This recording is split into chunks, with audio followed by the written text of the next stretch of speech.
Budget करीब है तो इकॉनमी के ऊपर सारा दिन सेमिनार चलता रहा और हुकूमत उस हवाले से अपनी इंटेंशन किस सेक्टर के हवाले से क्या होंगी उसका भी इजहार करती रही। लेकिन एक मामला मुझे कमज़ोरी नज़र आती है शहबाज शरीफ के अंदर भी और मिफ्ता इस्माइल के भी अभी तक की मैनेजमेंट के अंदर लैक ऑफ कॉन्फिडेंस नज़र आता है, डायरेक्शन वाज़े नज़र नहीं आती है।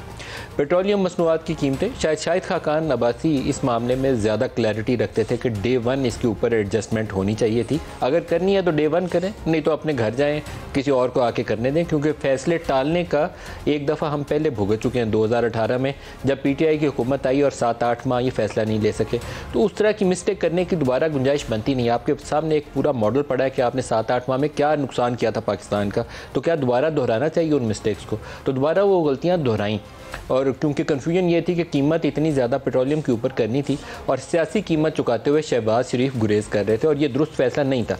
डे 1 ये एडजस्टमेंट होनी चाहिए थी, लेकिन 2 दफ़ा की एडजस्टमेंट के बाद अब मज़ीद उसकी गुंजाइश नहीं होनी चाहिए। बड़ी क्लैरिटी है, एटलीस्ट 7-8 रुपये कोई इतनी बड़ी कीमत नहीं है और वो भी अगर इनका रुपया जिस तेज़ी से गिर रहा है अगर उसको संभालने की कोशिश करें तो ज़्यादा बेहतर होगा, क्योंकि जितनी डिवैल्यूएशन होगी उतनी रुपयों में आपको पेट्रोलियम मसनूआत की कीमत में एडजस्टमेंट ज़्यादा दरकार होगी। लेकिन अगर रुपये को आप मजबूती से एक जगह पे बरकरार रखें तो इकॉनमी की स्टेबिलिटी के लिए भी अच्छा होगा और पेट्रोलियम मसनूआत के लिए भी आपको मज़ीद कीमतों में रुपयों में इजाफा नहीं करना पड़ेगा। तो ये मुझे लगा एक ऐसा इशू है जिसके ऊपर हुकूमत एक वाज़ेह पोजीशन इख्तियार कर रही है। रुपया 202-203 पे घूम रहा है मार्केट के अंदर, क्यों घूम रहा है? जबकि आपको नज़र आ रहा है कि रुपये की कीमत 180-82 से ऊपर नहीं जानी चाहिए, तो वो 202 पे क्या कर रहा है? एक तो आपके पास डॉलर्स में रिजर्व इस वक्त कम है, वो एक प्रेशर है, दबाव मौजूद है। तो IMF को अव्वलीन तरजीह के तौर पर आपको मजबूरी के आलम में रिस्टोर करने के लिए प्रोग्राम आपको जाना पड़ेगा।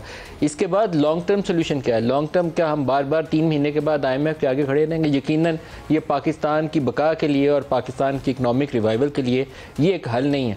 IMF मजबूरी में हम इसलिए जाएंगे कि इस वक्त उसके बगैर हमें कोई भी दुनिया में पैसे देने पे तैयार नहीं है। IMF का प्रोग्राम लें, दोस्त ममालिक से भी पैसे लें और उसके बाद कोई ऐसा तरीकाकार अपनाएं कि IMF के बगैर हम जिंदा रहने की आदत डाल सकें। 20 प्रोग्रामों से पाकिस्तान तरक्की नहीं कर सका तो 21वें से भी तरक्की नहीं करेगा। उसके बगैर हम अपनी सर्वाइवल के लिए ज़्यादा बेहतर तरीकाकार अपना सकते हैं। इस वक्त 13-14% पे पाकिस्तान पॉलिसी रेट ले गया। जितने बैंक्स हैं उनको कहीं पैसा इन्वेस्ट करने की ज़रूरत नहीं है, वो सारे डिपॉजिट्स उठाएं और हुकूमत के जो इन्वेस्टमेंट बॉन्ड्स हैं या ट्रेजरी बिल्स हैं उस पर 15-15% पे वो पैसा डाल देते हैं। उनकी मौज है, घर बैठे गारंटीड रिटर्न उनको मिलेगी और कुछ करने की ज़रूरत नहीं है। और जितना टैक्सेस हम हुकूमत को देंगे उसका आधे से ज़्यादा हिस्सा, कोई 4000 अरब के करीब रकम होगी, सिर्फ इंटरेस्ट पेमेंट में, सूद की अदायगी में निकल जाएगा। तो क्या इसमें हम जिंदा रह सकते? नहीं रह सकते। ये 20-25 हज़ार अरब जो 4 सालों में कर्जा चढ़ा है, पीटीआई की नालायकी भी होगी और ये इस पॉलिसीज़ का दखल भी है जो कंटिन्यूसली हम फॉलो कर रहे हैं, हर हुकूमत फॉलो कर रही है। कोई 10-20 बेहतर कर लेता है, कोई 10-20 नीचे चला जाता है, लेकिन ट्रैक उसी के ऊपर है। तो मिफ्ता को कुछ आउट ऑफ द बॉक्स सोचना पड़ेगा, कुछ ऐसा तरीका सोचना पड़ेगा, या अपने सीनियर कुलीग से, शाहिद खाकान से मशवरा करें जो पहले इसहाक डार रहे हुए हैं, उनसे कंसल्ट करें, कोई तरीकाकार निकालना पड़ेगा। अदरवाइज़ ये इनके पास हल कोई नहीं है। 1100-1150 अरब रुपये पे सर्कुलर डेट ये छोड़ के गए थे, अब 2500 अरब रुपये पे। गैस का सर्कुलर डेट भी मौजूद था 200-250 पे, अब वो 1100 या 1200 अरब पे चला गया। पंजाब में चले जाएँ तो वीट प्रोक्योरमेंट के ऊपर भी एक सर्कुलर डेट मौजूद है और उसमें भी इजाफा हो रहा है। कैसे पाकिस्तान को हम ऐसे चलाएंगे? नहीं चला सकते।